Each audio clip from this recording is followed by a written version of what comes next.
قرآن پاک ایک ایسا خزانہ ہے جو قاری حضرات کے سینے میں ہے۔ قارون کے پاس خزانہ تھا جو وہ دنیا میں چھوڑ کے چلا گیا ہے، اور اسی خزانے کی وجہ سے وہ غرق ہوا ہے، تکبر میں آ گیا۔ تکبر علم کا بھی ہوتا ہے، پیسے کا بھی ہوتا ہے۔ تو اللہ کو دونوں صورتوں میں تکبر پسند نہیں ہے۔ تکبر اللہ کی چادر ہے اور اسی پہ جچتی ہے۔ کیوں؟ اللہ ہر چیز کے مالک ہیں، خالق ہیں، رازق ہیں۔ وہ جو چاہیں کر سکتے ہیں، جہاں چاہیں جس وقت چاہیں کر سکتے ہیں۔ تو لیکن جس کے دل میں عاجزی ہے وہ کامیاب ہے، چاہے رزق والا ہے، چاہے قرآن والا ہے، علم والا ہے۔ یہ اللہ کی بہت بڑی نعمت ہے۔ بڑے بڑے علماء کو دیکھا ہے، بڑے بڑے مفتیان کرام کو دیکھا ہے جو حافظ نہیں ہیں۔ جب ان سے پوچھو نا کہ تمہاری کیا حسرت رہے گی، وہ کہتے ہیں کہ ہم قرآن کے حافظ نہیں ہیں، ہم قرآن کے قاری نہیں ہیں۔ اگر ان کے علمی مرتبے کو دیکھو تو انسان جب دیکھتا کہ ماشاءاللہ اتنا بڑا عالم، اتنا بڑا مفتی، لیکن دل میں ایک خواہش رہے گی کہ میں حافظ نہیں ہوں۔ ان کے والدین کی ان پر بہت بڑی نعمت ہے، بہت بڑی رحمت ہے، شفقت ہے کہ ان کو حافظ بنایا، اور آگے ان کی ذمہ داری ہے، اور ماشاءاللہ یہ اپنی ذمہ داری کو ادا کر رہے ہیں۔ کس طرح کہ ہر رمضان میں آگے تراویح پڑھاتے ہیں، ختم کرتے ہیں۔ مولانا طارق جمیل صاحب کو میں نے سنا ہے کئی مرتبہ ہر رمضان جب درس دیا کرتے تھے، وہ فرماتے تھے کہ ہر قاری ہر رمضان میں ایک بار ختم کر لے، تراویح پڑھا دے، میں گارنٹی سے کہتا ہوں زندگی بھر اس کو قرآن نہیں بھولے گا۔ تو جو قاری حضرات ہیں جنہوں نے پڑھا ہے اور تراویح سنائی ہے، ان کو بہت مبارک ہو۔ یہ غیب کا سودا ہے۔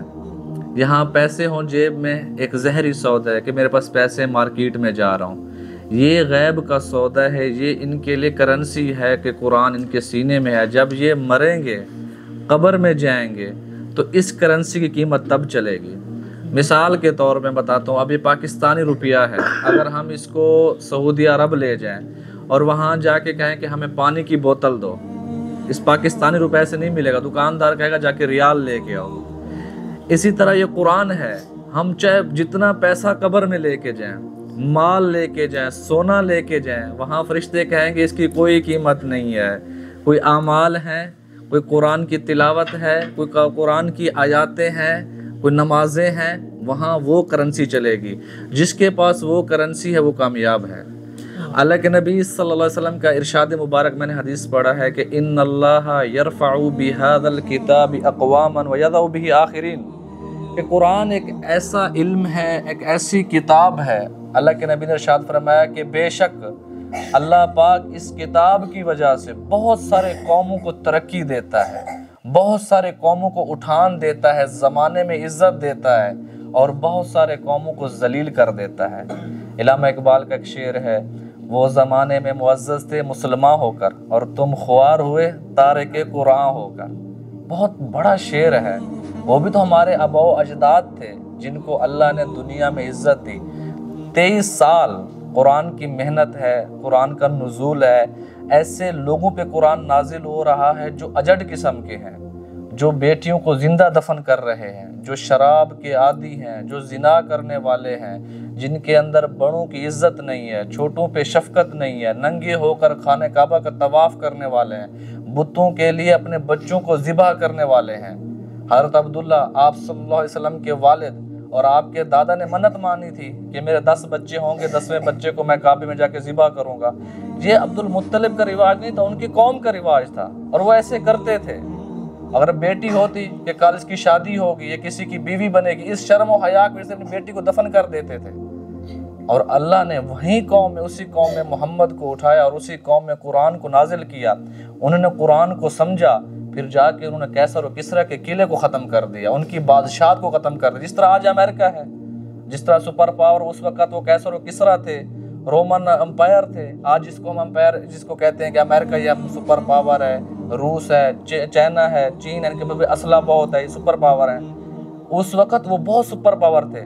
مسلمانوں کے پاس کیا تھا؟ 313 ہیں، 2 گھوڑے، 8 تلواریں، 70-80 اونٹ ہیں، بے سر و سامان، کوئی نیزہ نہیں ہے، کوئی خود نہیں ہے، کوئی زرہ نہیں ہے، کچھ بھی نہیں تھا۔ لیکن کیا ہے، انہوں نے قرآن کو تھاما، ان کا ایمان بڑھا، انہوں نے قرآن کو سمجھا، انہوں نے پتہ لگا لیا کہ بھئی کامیابی جو ہے نا اسی قرآن کے راستے پہ ہے، ان ھذا القرآن یہدی للتی ہی اقوم، یہ قرآن ایسے راستے کی طرف ہماری رہنمائی کرتا ہے جو بالکل سیدھا ہے، جو بالکل جس میں کوئی ٹیڑھ نہیں ہے، جس میں کوئی رکاوٹ نہیں ہے۔ لیکن افسوس، علامہ اقبال نے کہا کہ ہم خوار کیوں ہو رہے ہیں؟ ہم نے قرآن کو چھوڑا ہوا ہے۔ لفظی قرآن پڑھتے ہیں نیکی ہے، آقا دو جہاں نے فرمایا جو الف لام میم پڑھتا ہے اس کو 30 نیکیاں ملیں گی، الف کی الگ، لام کی الگ، میم کی الگ، یہ تو نیکیاں ضرور ملیں گی۔